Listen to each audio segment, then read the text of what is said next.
pasangan homoseksual lecehkan anak angkat mereka sendiri. What?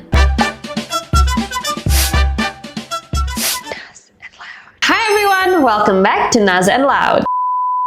Baru-baru ini aku dicengangkan oleh sebuah berita yang bikin aku sangat mind blown dari sepasang pasangan homoseksual di Georgia yang melecehkan anak angkat mereka sendiri, dua anak laki-laki. Dua pria homoseksual di Georgia ini dihukum penjara seumur hidup. William dan Zachary Zulock berumur 34 dan 36 tahun. Masing-masing divonis 100 tahun penjara tanpa kemungkinan bebas bersyarat. Mereka membuat rumah tangga yang sangat horor dan menuruti keinginan gelap mereka tanpa ada alasan. Dua anak laki-laki yang mereka adopsi ini umur 10 dan 12 tahun. Diadopsi oleh pasangan Zulock ini dari sebuah yayasan Kristen yang menaungi anak-anak berkebutuhan khusus. Jadi anak-anak yang mereka adopsi ini bukan anak-anak normal, mereka punya kebutuhan khusus. Dua pasangan ini cukup kaya. Zachary bekerja di bank, sedangkan William adalah pegawai pemerintah. Mereka membesarkan dua anak ini di sebuah rumah yang mewah di pinggiran Atlanta, seolah-olah keluarga bahagia. Tapi di balik kehidupannya yang kelihatannya sempurna dan mewah itu, ada rahasia yang sangat gelap. Pasangan ini seringkali memaksa anak-anaknya untuk menjalankan hubungan badan dengan mereka dan merekamnya untuk video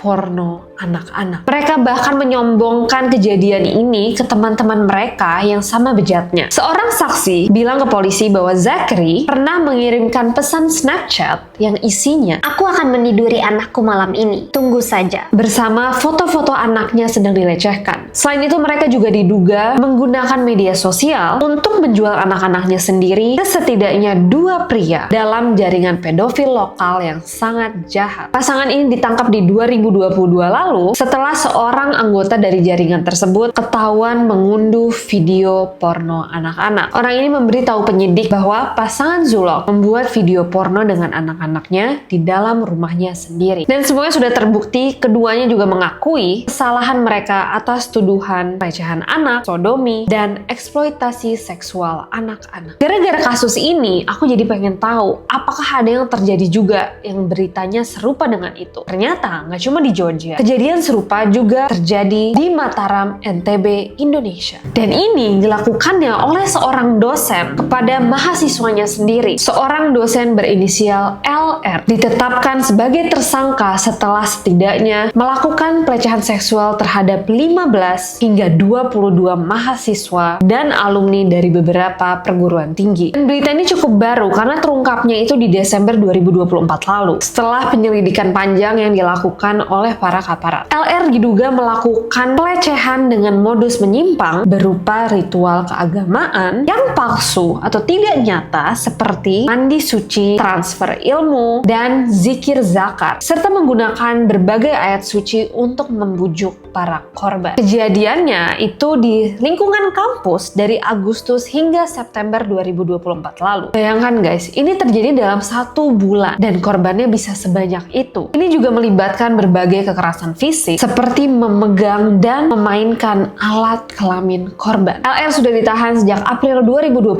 lalu dan sampai saat ini penyidik masih mengumpulkan berbagai bukti lainnya dari keterangan korban, saksi, serta ahli psikologi dan hukum pidana. LR juga sudah diberhentikan dari tempat dia bekerja, 3 institusi tempat dia mengajar, dan ada dugaan bahwa LR ini terlibat dalam sebuah komunitas homoseksual di NTB, tapi ini masih dalam tahap penyelidikan dan belum ada bukti secara hukum. Ancaman hukuman untuk LR ini bisa sampai 12 tahun penjara, walaupun menurut aku itu terlalu sedikit untuk apa yang dia lakukan. Kalau kita tadi membahas di NTB, ternyata di NTT juga ada kasus serupa. Lagi-lagi di lingkup pendidikan. Pelecehan seksual sesama jenis oleh guru di Kupang, Nusa Tenggara Timur atau NTT. Seorang guru seni berinisial PFKS atau sering disebut sebagai Kung, umur 34 tahun, tangkap polisi setelah mencabuli 2 siswa SMA berinisial DJP dan IG sejak 2021 hingga 2024. Dengan modus, awalnya dia mengajak 2 korban ini untuk mengikuti acara ekstrakurikuler tari, lalu membujuk dengan uang dan dalih ritual. Pelaku melakukan pelecehan di berbagai tempat, termasuk sekolah, kos-kosan, dan kamar mandi. Nah, sampai di situ, dia juga merekam aksinya dan mengancam dua korban ini dengan menyebarkan video tersebut kalau para korban melawan. Selain mencabuli, Kung juga menjual dua siswanya ini kepada rekan-rekannya yang juga suka sesama jenis. Para korban ini mendapatkan teror dan ancaman selama bertahun-tahun lamanya, sehingga keduanya takut melapor. Polisi telah menetapkan 4 tersangka, termasuk Kung dan 3 rekannya yang terlibat pada jaringan ini. Dan sampai saat ini, proses penyelidikan masih berlanjut. Aku berharap banget hukumannya sangat sepadan dengan apa yang dia lakukan. Dari kejadian-kejadian itu, kita semua bisa belajar bahwa kejahatan maupun kebaikan itu bisa dilakukan oleh siapa saja. Untuk kalian yang nonton ini dan beranggapan bahwa ini semua terjadi karena mereka menyukai sesama jenis, tunggu dulu. Tindakan yang mereka lakukan dan orientasi seksual mereka itu dua hal yang sangat berbeda. Walaupun iya, betul, menyukai sesama jenis ini mulai dinormalisasi di negara-negara barat dan berbagai komunitas yang ada. Bukan karena ingin merusak moral, tapi karena merasa bahwa semua orang punya hak yang sama untuk mengekspresikan diri mereka sendiri. Banyak yang beranggapan bahwa orang yang suka sesama jenis itu adalah orang-orang yang rusak, salah, atau bahkan sakit jiwa. Tapi, bahkan secara research, menurut American Psychological Association dan WHO, menyukai sesama jenis itu bukan gangguan jiwa dan tidak perlu disembuhkan. Hal ini dianggap sebagai bagian dari spektrum alami orientasi seksual manusia. Tapi di Indonesia sedikit berbeda, dan ini tidak ada salahnya sama sekali. Pada dasarnya, kita punya kultur dan background yang lebih kuat dari negara-negara barat. Walaupun secara hukum, orientasi seksual sesama jenis itu tidak ada larangannya, tapi tidak sepenuhnya dilindungi juga. Artinya, meskipun ada undang-undang yang menyatakan bahwa pernikahan sesama jenis itu tidak sah, lebih kuat lagi norma sosial, budaya, agama yang menolak keras keberadaannya. Agama-agama besar yang ada di Indonesia seperti Islam, Kristen, Hindu, itu semua mengajarkan bahwa hubungan sesama jenis itu tidak sesuai dengan ajaran agama. Balik lagi ke kasus-kasus yang tadi kita bahas.